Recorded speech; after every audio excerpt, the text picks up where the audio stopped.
Hello mga kabibig! Welcome back sa ating bagong YouTube channel. Ito ang pinakamaingay na YouTuber sa balat ng YouTube. Ako si Kabibig, maglabag-labag na tao with evidence. Naku po! Anong nangyari mga kabibig? Benny Abante, kinarman na. Uy! Ano ba naman yan? Akala natin yung mga ka-member ni Past Bishop Benny Abante ay talagang nakasunod sa kanya, yung mga kapwa bishop, sa kanyang relihiyon ay talagang naniniwala sa kanya. Yung ano itong nabasa natin, trending na trending ngayon na kung saan tinalikuran. Diba? Ang nangyari kabibig is mas pinaboran ng mga Baptist bishop si VP Sara kumpara kay Benny Abante. What is the meaning of this mga ito kabibig i-share ko lang sa inyo, baka sabihin niyo naman gawa akong issue na to. Hindi, nabasa ko lang to and sabi na iba, this is good news kasi yung iba na naiirita na kay Benny Abante na once magsasalita gagamitin talaga ang mga words of God nasa Biblia.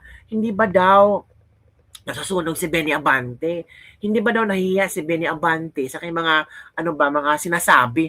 Hoy, grabe naman kayo. Baka relihiyoso lang si Benny Abante. At to let us understand his opinion, his principles, ay kailangan niya mag-inject ng Word of God. Kayo talaga kung ano-ano kayo ha. Judgmental kayo. Si Benny Abante, hindi ba judgmental? Sabi niya, tinimbang niya si BP Sara pero ay, grabe naman no, si Benny Abante no.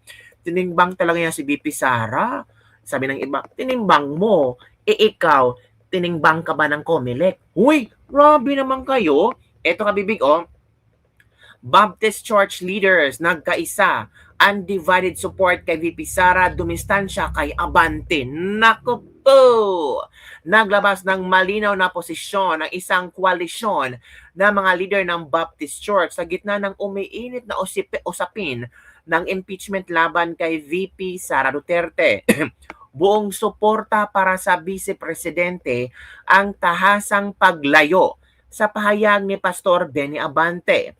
Ayon sa ulat, isang manifesto ang iniharap sa pamamagitan ni Representative Harold James Duterte kung saan pinagtibay ng mga pastor mula sa 75 Pilgrim Bible Baptist Churches sa buong bansa ang kanilang paninindigan. Naku, Abante, 75 ang daming yan. Undivided support para kay VP Sara. Sa naturang manifesto, malinaw ang naging deklarasyon sa grupo. Buong-buong suporta para sa Vice Presidente. Hindi natinag at hindi yumuko. Ipinahayag din sa grupo ang kanilang panalangin para sa kaligtasan at katatagan ng Vice Presidente sa harap ng tumitinding tensyong politikal.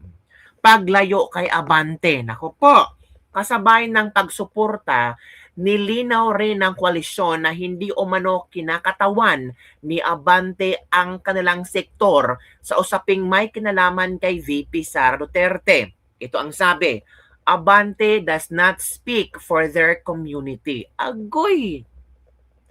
Ang pahayag na ito ay tila direktang sagot sa mga naunang paninindigan ni Abante kaugnay sa impeachment proceedings, kung saan isa siya sa mga vocal na nagsusulong ng proseso laban sa Vice Presidente.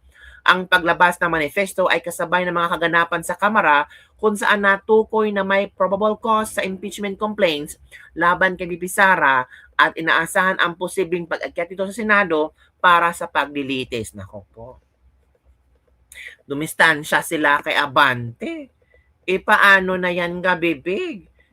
Palaging sinasabi ni Abante, VP Sara, Pangulong Duterte nung ikay tumakbo, ang buong puwersa ng mga kababayang yung mga ano ang tawag doon, yung same ng kanilang relihiyon, ikaw ang binoto. Sinabihan ko sila. If you still remember that one, naku po, paano yan? Para yatang nasupalpal si Benny Abante. Katrayduran ba ito? Hindi naman. 75 churches ha. O ito ha. O pakinggan natin ha. I-share ko muna sa inyo ito. Pakinggan natin. May video ito. Alam nyo naman, maghanap tayo ng video para merong ebidensyang ating lebak-lebak. Ito na kabibig. Para sabihin nyo talagang totoo ang chismis natin. Ito na. Manood tayo. We would like to express our support for the Dutertes. Well, thank you. Na? Sabihin lahat kayo mga Duterte, we really support. Okay? Nandito kami, Bong. Yes. Yes, Pastor. It's because it is not hidden thing. There is a congressman here. Oh, And he's a Baptist pastor. Si Benny Abante. But we would like to state our stand. Maybe we have the common doctrine, but not political. Ooh. Therefore, we are not in unity with his political stand, whatever. Not. Okay. we respect that. Okay. So, we would like to express our support for the Dutertes. Well, thank you. And we would like to present this to you. Okay. And the Dutertes, sabihin lahat kayo mga Duterte, we really support. Okay. And if I may request respectfully, Your Honor, kindly furnish this to the office of the Vice President. And this is your time. Ooh. Ito po ang para sa iyo. Wala. Take a picture. I'm gonna show it. Yan. Halika dito sa medyo at kumuha tayo. Wala. Pastor Benny, 75 churches, ha? At we don't know, mas marami pa niyan. Later on, madadagdagan pa yan.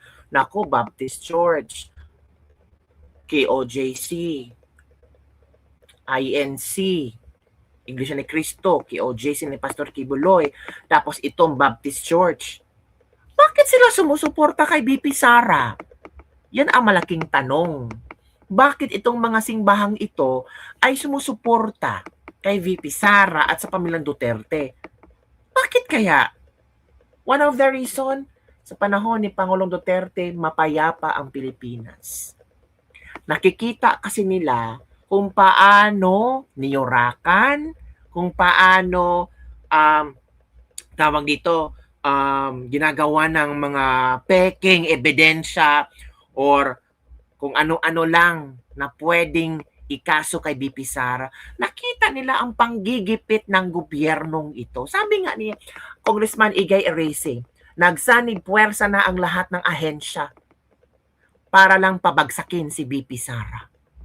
Baka ito ang nakita din ng mga bishops ng Baptist Church, ng mga miyembro at leader ng INC, lalo na ang KOJC. Pero ang Katoliko, kumusta? Bakit maraming mga pari ayaw kay BP Sara? Bakit kaya, no? Ano kaya ang nangyari? Pero may mga pari din na pinaglalaban si BP Sara. At mga Duterte. Ito ha, let's continue. Taragot po from Pangasinan. Saan sa Pangasinan? Turo niyo. Tayog. Pastor Elmar Maraso, Magaldan, Pangasinan. Magaldan. Maganda po. Taga Davao, sir. Bisaya ba di ay? Sir, kayo po. Okay, Pastor Frederick Ilpo from Binalonan, Pangasinan. Okay, sir. Welcome. Alright.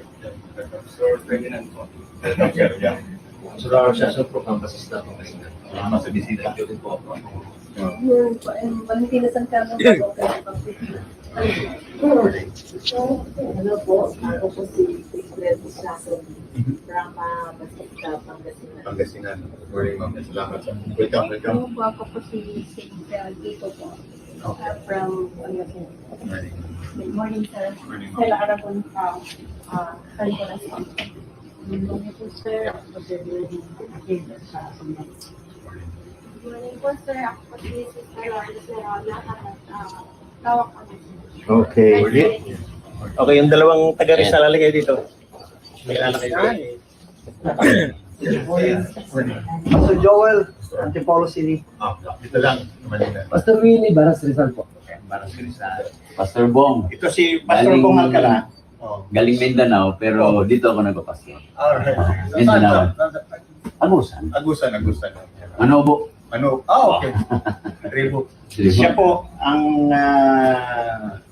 administrator ng buong Pilgrim Bible Baptist Churches sa Pilipinas. We would like to express our support. Thank you for that. Ayaw po namin later on.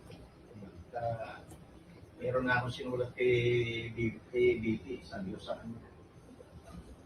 There is a verse in the Bible that if God is destined her to be The next president. the next president, no one can control it, no one can hold it. We would like to express our support Tingnan nyo for to, mga ha? Dutertes. Thank you. Sabihin lahat kayo mga Duterte will really support. Okay? Nandito kami, Kong. Yes. Yes, Pastor. It's because it is not hidden thing. There is a congressman here. Oh, And he's a Baptist pastor. But we would like to state our stand. Maybe we have a common doctrine, but not political. Oh. Therefore, we are not in unity with his political stand, whatever he is doing. Oh. So hindi sila unity kay Pastor Abante. Ito ang komento ng ating mga netizen.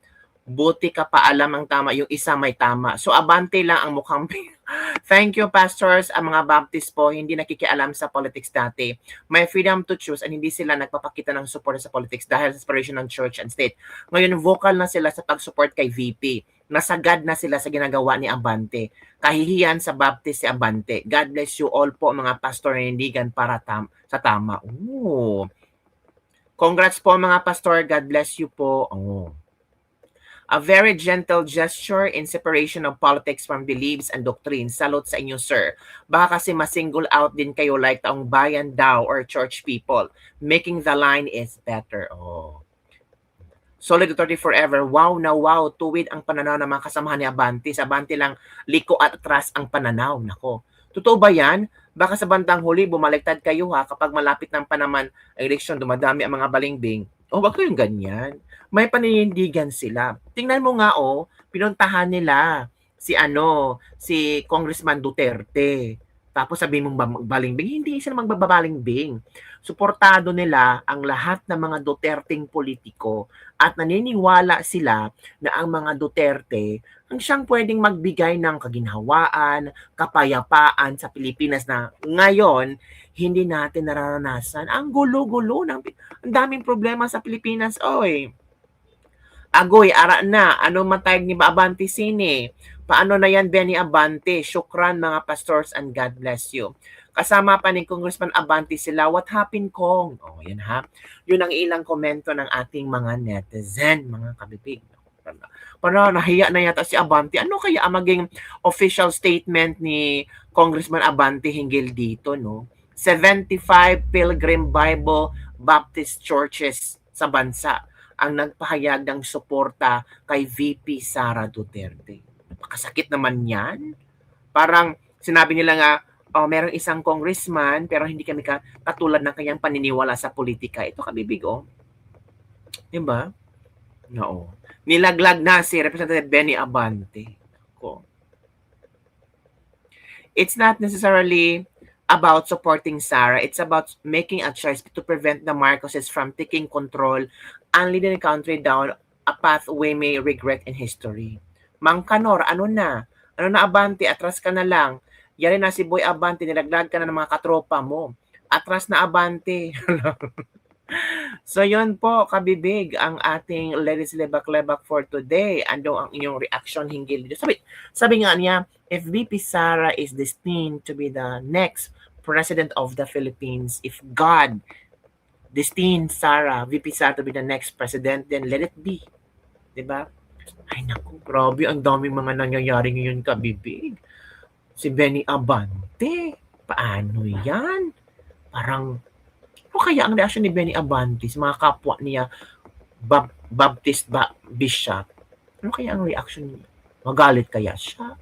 Sabi nga, traitor kayo. Ano ba? Hindi niyo ako pinaniniwalaan. Ako ay may alam dito. Kayo wala kayong alam. Ganun ba ang reaction ng Bini Abante? Or Bini Abante, sa kanila yan, sa akin to. Kung ano ang paniniwala nila, respetuhin ko din. Kung ano rin paniniwala ko, respetuhin din nila. Posibleng ganun, mga kabibig. Or baka sabihin ni Bini Abante, sige lang, okay lang yun. Doon kayo papanig ka sa mga Duterte. Pero later, makisisi din kayo sa bandang huli. Ay, posible din kabibig. Or ipamumukha ni Bini Abante nga tama ako. Tama ang mga sinabi ko.